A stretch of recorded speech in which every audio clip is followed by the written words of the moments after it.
¿Podría hacer un comentario antes de empezar sobre el divertículo de Zenker? Porque venimos adelantado. Lo felicito por la presentación, excelente. Nosotros habitualmente en el Hospital San Martín, el que los hace es el doctor Horacio Martínez, y él usa prácticamente un sobretubo, como un diverticulotomo, y le permite trabajar mucho más seguro, porque entra y sale las veces que quiere, sobre todo cuando son resistencias así. Y lo que hace habitualmente, la técnica de él es, una vez que resecó todo el tabique, cierra con clip la mucosa para evitar cualquier tipo de complicaciones. Algunos solamente usan clip, 2 clips, como hacen los trabajos de Hashiba o de De Beer, para eso, pero realmente el trabajo es muy interesante. Nosotros tenemos 75 Zenker tratados por Martín de esta manera, con muy buenos resultados, y es real, el enfisema no es una complicación, y prácticamente en este momento en nuestro país es todo un manejo de vía endoscópica. Dicen que ya los cirujanos no quieren operar más por todas las complicaciones que tiene. Felicitaciones. Bueno, yo me voy a referir al cáncer, a las indicaciones de las prótesis de esófagos.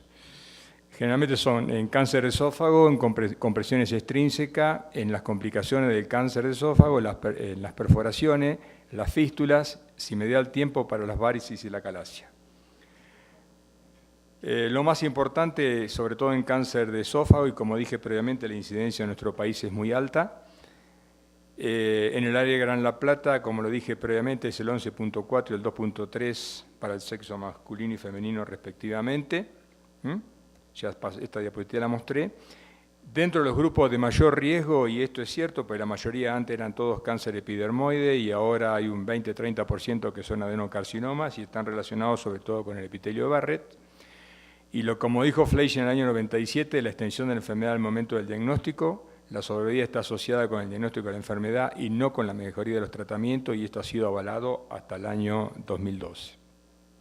Ustedes observen que si hace un diagnóstico temprano, la sobrevida es de un 85%, y cuando baja del 50%, prácticamente a los 5 años, menos del 5% de los pacientes con cáncer de esófago están vivos.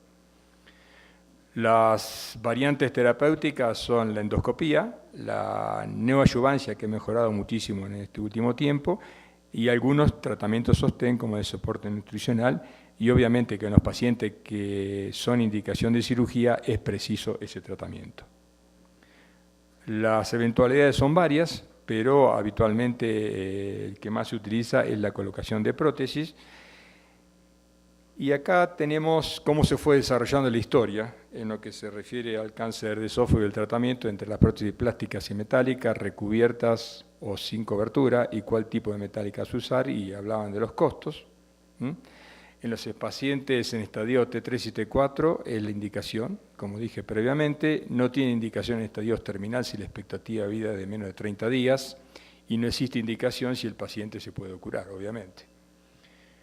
¿Qué pasaba en los periodos al inicio del tratamiento del cáncer de esófago? Se necesitaba un tratamiento previo porque las prótesis eran de esófago, había que hacer dilatación y ellos agregaban un porcentaje de complicaciones, y eventualmente habría que hacer una broncoscopía porque muchas veces la compresión de la prótesis puede traer trastornos respiratorios.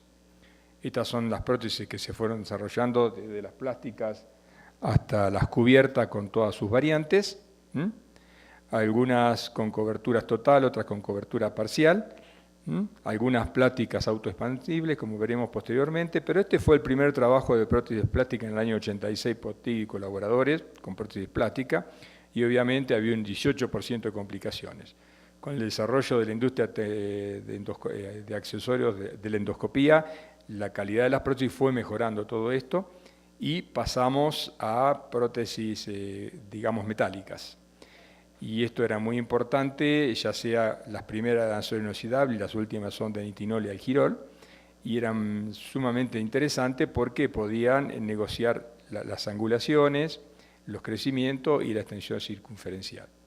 Esto era al principio qué tipo de material utilizar. Actualmente se usa el nitinol y el algirol.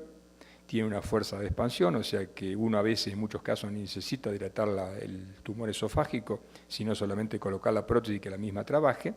Algunas son removibles, como veremos posteriormente. Y después pasó lo siguiente, al principio eran sin cobertura, había un crecimiento tumoral, se le puso cobertura, obviamente apareció mayor migración, porque al estar totalmente o parcialmente cubierta, la migración era más factible. Esto ya dije anteriormente, las ventajas no requieren dilatación muchas veces. Esta es una técnica de una de las primeras prótesis de Boston, que permite, nosotros en este caso ni siquiera dilatamos, la colocamos, tiene marcadores, se puede hacer por radioscopía o con endoscopía, como veremos posteriormente, y después dejamos que la prótesis se acomode dentro de las 24 o 48 horas, expandiéndose. Y algunas de las desventajas eran la parte de los alambres distal y proximal, porque podían traer algunas complicaciones, eso se fue mejorando. Estos fueron algunos de los trabajos entre plásticas y cubiertas, obviamente que todo se inclinó hacia las prótesis totalmente cubiertas sobre las plásticas, pero las cosas tienen sus vaivenes en la medicina y en endoscopía también, obviamente, y aparecieron las prótesis plásticas autoexpandibles que se debían cargar inmediatamente porque el plástico no tiene memoria, que era el Polyflex, pero estas prótesis plásticas autoexpandibles tenían un porcentaje alto de migración. Estos son algunos de los trabajos de Coño y colaboradores para mostrar la Polyflex, la Ultraflex, o sea, una es plástica y la otra es de nitinol. Ellos obviamente se inclinaban más por las prótesis Polyflex, pero estas mismas tenían una mayor cantidad de migración. Este es un trabajo comparativo entre ambas, lo cual demuestra que no hay diferencia en la paliación, pero sí una mayor complicación, número porcentaje de complicaciones con las prótesis plásticas que con las prótesis metálicas, obviamente. Esta posteriormente dice, bueno, vamos a avanzar, en vez de la prótesis plástica pasamos a la totalmente cubierta, como la Limax, una de las primeras, obviamente que podían resolver todos los tipos de patologías, sobre todo la neoplásica, pero el problema de esta era que había también un porcentaje alto a largo tiempo de complicaciones, sobre todo la migración. O sea que el problema sigue sin resolverse. Después aparece una nueva prótesis, hay dos en este momento, tres en el mercado, sobre todo las europeas, una de Boston y otra de Cook, que trabajan con prótesis totalmente recubiertas. Y estas prótesis totalmente recubiertas se empezaron a utilizar para patología maligna como para patología benigna. Y entonces se empezaron a hacer estudios correlativos, pero se está viendo que las prótesis totalmente cubiertas tienen mayor porcentaje de complicación que las prótesis parcialmente recubiertas. Cuando las prótesis son parcialmente recubiertas, tienen algunos porcentajes de complicaciones, como son la reacción hiperplásica del tejido a la parte del nitinol, ya sea en la parte proximal o distal. El otro problema de las prótesis es el esófago distal, o sea, si nosotros colocamos el stent en las patologías neoplásicas del techo o el esófago distal, mucho dentro del cuerpo gástrico, la motilidad misma va a producir la migración. Entonces lo que tenemos que trabajar es tratar de colocar la prótesis lo menor posible dentro del estómago, pero sí vamos a tener complicaciones del reflujo. Entonces, en algún momento se empezaron a utilizar algunas prótesis antirreflujo que prácticamente han demostrado que con el paso del tiempo y con el reflujo ácido y biliar se produce una destrucción y el sistema queda totalmente destruido. Y se empezaron a comparar en prótesis parcialmente cubierta con totalmente recubierta y la mayoría de los casos prefieren usarlas parcialmente recubiertas, algunas con mecanismo antirreflujo que, como dije, posteriormente demostraron que eran factibles, y actualmente la mayoría de los trabajos se manejan con prótesis parcialmente recubiertas, porque prácticamente puede haber una hiperplasia, si hay una hiperplasia se puede hacer un overlapping, o sea, colocar otra prótesis sobre el mismo, y este es uno de los últimos trabajos de Von Bocker y colaboradores, que es del grupo de Ámsterdam, junto con De Beer y colaboradores que trabajan sobre todo en estudios multicéntricos, porque hasta ahora la mayoría en estudios no randomizados de un solo centro, entonces, digamos, dentro de la validez no eran del grupo más aceptable.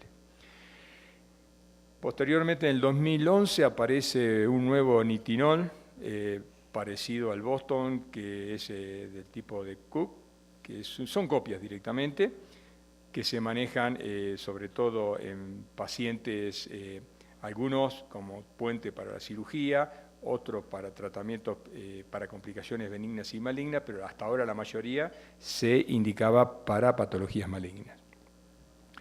Y el otro inconveniente es las prótesis en el esófago proximal. Y ahí sí, porque hay experiencia en el manejo, hay que elegir prótesis de liberación proximal. Elegir prótesis fácilmente removible, tienen que ser de diámetros pequeños, no como las estándar, a veces de 18, 16 o 20 milímetros de diámetro, y a veces hay que hacer una broncoscopía de rutina. Estos fueron los primeros trabajos en 2004 de Gin y colaboradores. Ustedes fíjense que la parte proximal de la prótesis no tiene la misma material, es más blanda y se permite adaptar a la zona faringea y producir una sensación menor de cuerpo extraño que podían si utilizáramos una parte metálica. Estos fueron los primeros que se fueron desarrollando.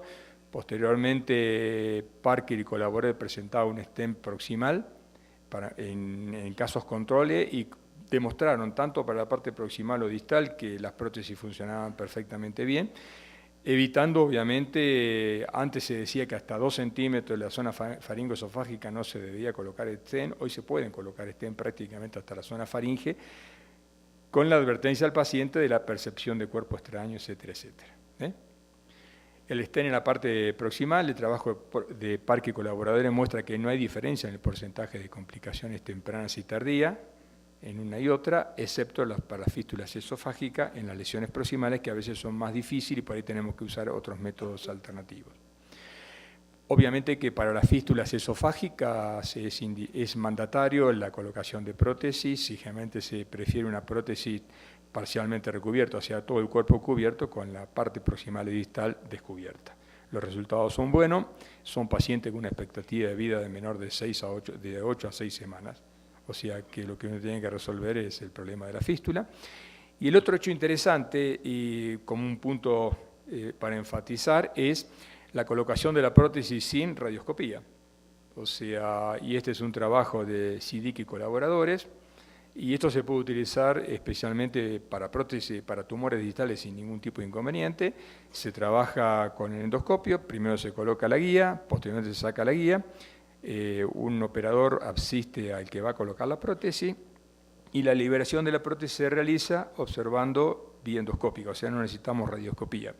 Y los resultados a corto y largo plazo han sido prácticamente igual que la liberación con la prótesis en un equipo de rayo, lo cual evitaría radiación y menor cantidad de complicaciones. Eso es obviamente para pacientes que tengan un orificio un poco permeable. Si está totalmente cerrado, tiene que ir a rayo 1, pero si el hilo guía pasa, uno puede prácticamente colocar la prótesis y dejar que posteriormente trabaje. Acá, ¿qué hice? ¿Algo me pasó?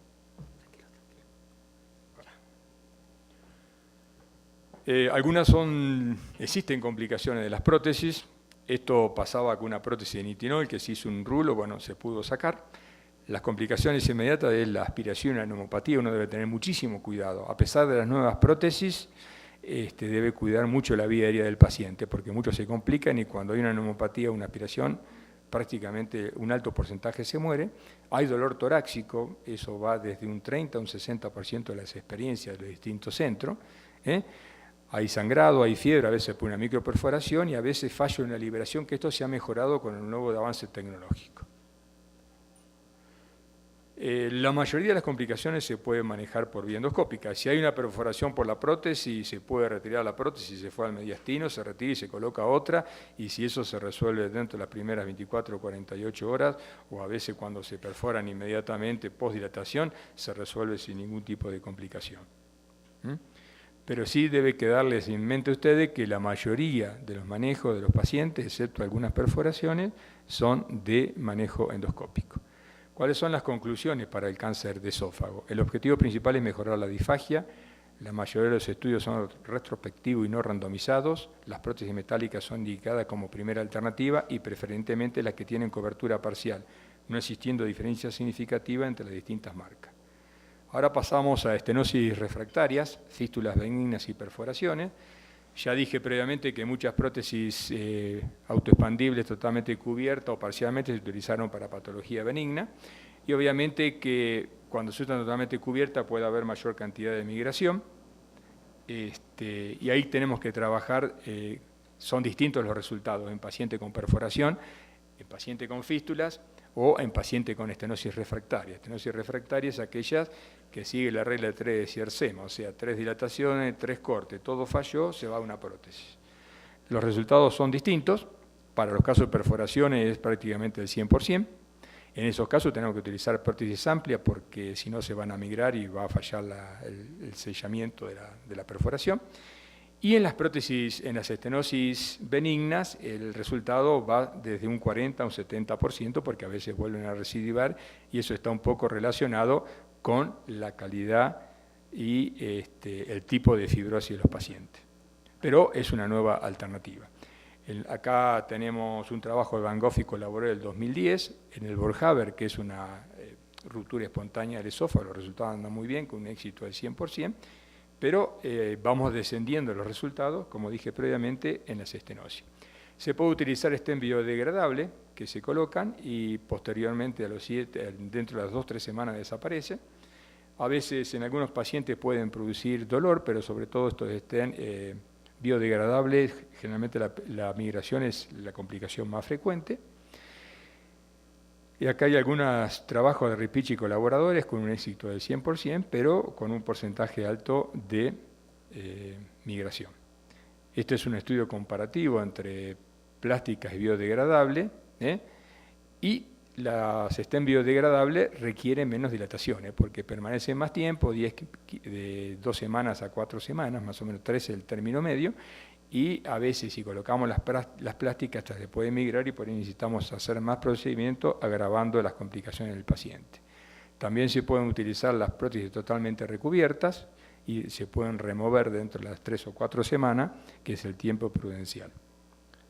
Este es otro trabajo de Jai y colaborador del 2013 que habla de lo mismo, y esto es un poco las indicaciones de cuándo se debe manejar en los casos de estenosis, perforaciones y rupturas. Generalmente es aconsejable trabajar con stent totalmente recubiertos que se puedan renovar, o sea, sacar dentro de las 3 a 4 semanas. Generalmente se pueden utilizar también los stent parcialmente cubiertos, pero en esos casos no dejar pasar más de 4 semanas porque si no después se va a armar un bloque y va a ser mucho más difícil. Entonces en esos casos hay que colocar otro stent para comprimir la reacción del tejido y después remover los dos. Actualmente existen 3 tipos diferentes de prótesis para el tratamiento de esta patología: las autoexpandibles plásticas, las metálicas con cobertura parcial o total, las prótesis biodegradables. El porcentaje de éxito oscila entre el 30 al 40, del 40 al 80% dependiendo de la patología. Menos porcentaje de éxito para la estenosis refractaria. Sería necesario realizar estudios prospectivos entre las metálicas totalmente recubiertas y las biodegradables para la resolución de estas patologías.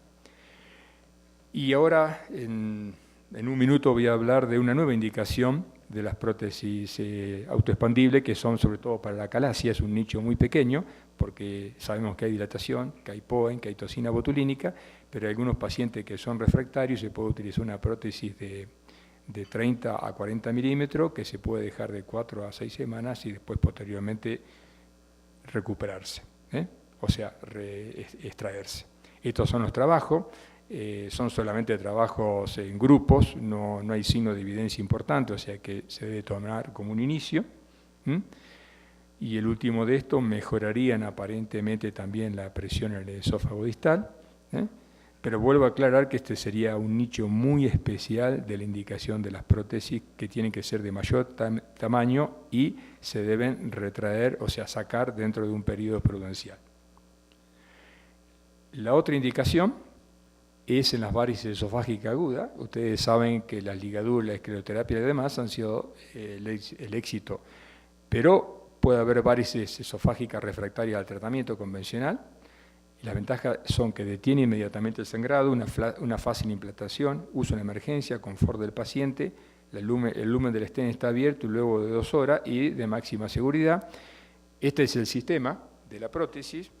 Es una prótesis checa, que en la parte distal tiene un balón que permite anclarla, se despega y después de las 6 a 10 días o a veces 2 semanas se puede sacar directamente la prótesis, se puede remover.